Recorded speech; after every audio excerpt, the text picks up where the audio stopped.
Okay, a review on the Drummer's Bible, second edition. I have the first edition and compared it to the second edition. It's added quite a few different things towards the end of the book, quite a few more pages. Now, the Drummer's Bible was written by Mick and Jason Gianni.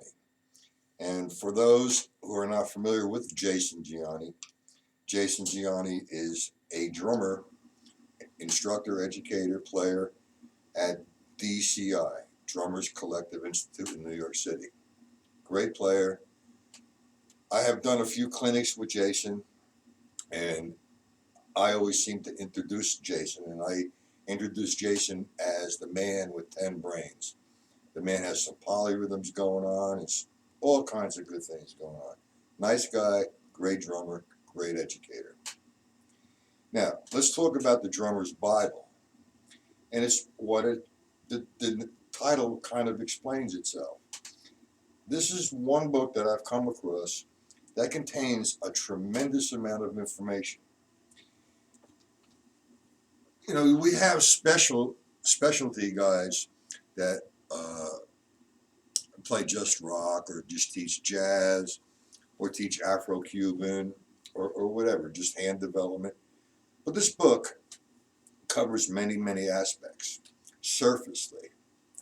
It's not a specialty book where someone is exclusively teaching Afro-Cuban patterns or linear patterns or funk patterns.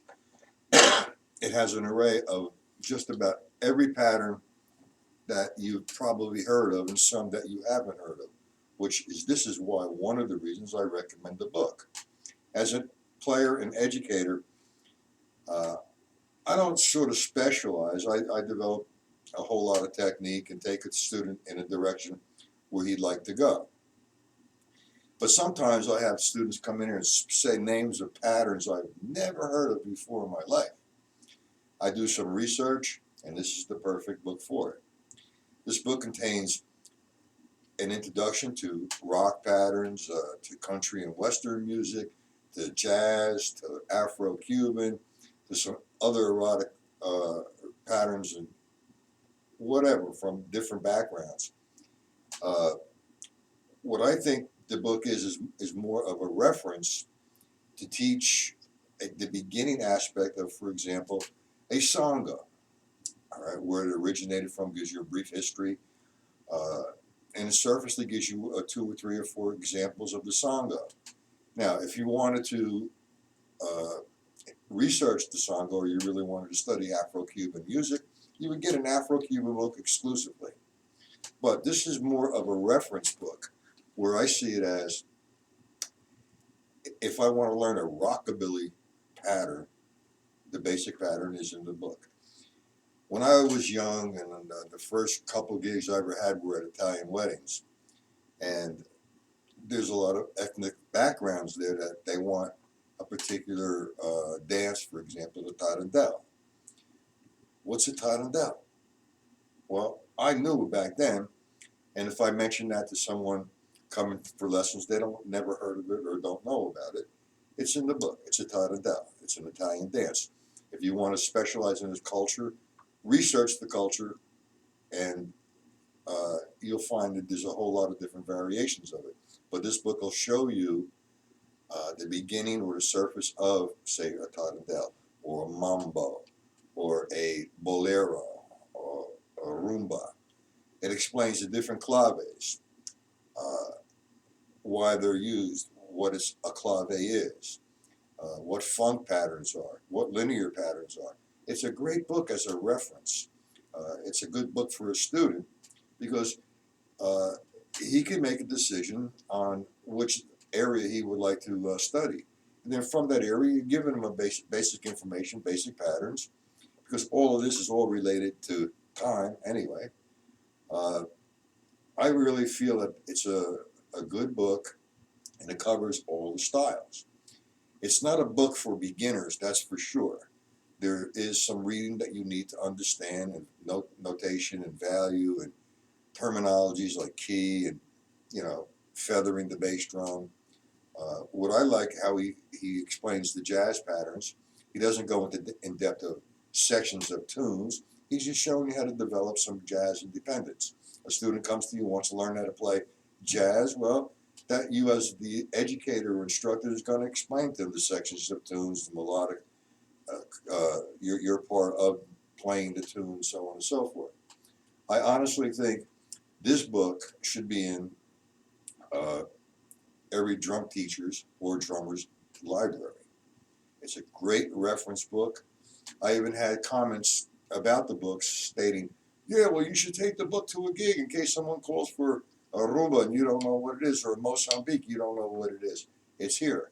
Well, that's okay, but I don't agree with that, because if you have to get to a point where you're on a gig and you have to look up a pattern, you shouldn't be on the gig.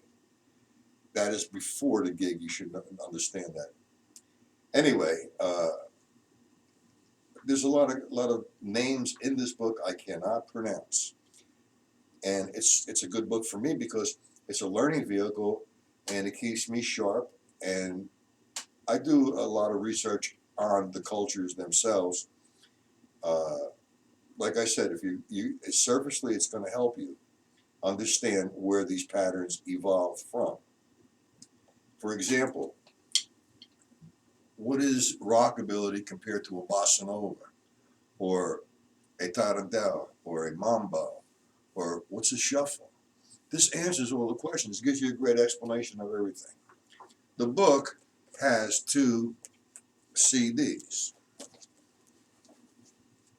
It's really, really very, very involved. Uh, Jason sent me the book, not for me to review. I volunteered to review it. I don't know what the price of the book is, but it doesn't matter. Whatever the price is, it's a good book. You know, wedding gigs are wedding gigs. I don't really like to play them. And when I did play wedding gigs compared to today, totally different game. But, for example, if you don't remember how to play a merengue or a cha-cha or a cumbia or Mozambique, it's all in here. It will explain it to you, like I said, surfacely. It's not an in-depth book as far as we're going to study the Sango and the evolution of the Sango, where it came from, what it means in the cultural background, where what the samba originally came from, how many variations there are of a samba, what is the clave, so on and so forth. It's explaining all these terms surfacely, and it will help you without a doubt. I enjoy the book, and I've learned from the book. I have his first edition, and I compare it to the second edition. Like I said in the beginning, it's has more pages, more information. I think it's a valuable tool as an educator for myself. And as a player, if you have this book, it's a reference to understand what is a cumbia, or what is a kunga, or what is a shuffle, or what's a halftime shuffle, or so on and so forth. All these things are in there. What's the difference between heavy metal and jazz? It gives you a good explanation, a good, well, like I said, I can't pronounce half the names of some of these patterns, but it does explain it well, and he does pronounce all these patterns on his CDs rather. So it's a good book to have. I use it, I enjoy it, and it's been very helpful to me as a learning tool for myself, and also a reference for me to explain different patterns to my students. Now, I had said that I'm going to do a review, a book a week. Well, that's if time allows that. I've been pretty busy making instructional videos and practicing and gigging and teaching. So I'm going to try to shoot for one a week. However, it just might become once every 2 weeks. Just to give you a little preview of what is to come, we're going to review books like Mike Clark's Funk Drumming. When And what order it's going to be in, I don't know. Also, baby steps to giant steps. Doing some reviews. When I'm giving a review, it's not stone, man. It's just how I feel about it. Since I started doing these reviews, my mailbox has been not on the computer, but my snail mail has been full of different books from different publishers and different companies for me to do reviews. Now, I have to be honest with everyone. I will not endorse something, and I will tell the truth. I will endorse something that I believe in, and I feel that it's going to be helpful. If something I don't feel is going to be helpful, I have no problem saying it. So I explain to everybody, if you send me your publication and you want me to review it, I am going to be straight up. I'm going to say how I feel about it. And I am sorry if it's going to offend you or hurt your feelings, but I'm being honest to the drum community. My job as an educator, I feel, is to lead students in the correct direction. Nothing to be harmful. I'm not going to do anything that's going to be harmful to them. So if there is a book that I don't feel it's a good one, I am going to not give such a great review on it. I'm going to tell you how it is. The same thing with any kind of products. I think that doing reviews on different books and why I use different books is a good thing, not just for me to expose myself, but to expose the book to the drum community and give them my input and my feeling on the particular book. That's all I can do, and I'm going to be honest, and that's it. So I hope the Drummer's Bible is on your list. Like I said, I'm not doing the review for you to sell it, but I'm just recommending it and suggesting it. I have it, and it works for me. And if it works for you, I'm sure it will, buy it. Simple. Or talk to Jason Gianni direct. Okay, thank you. Until next time.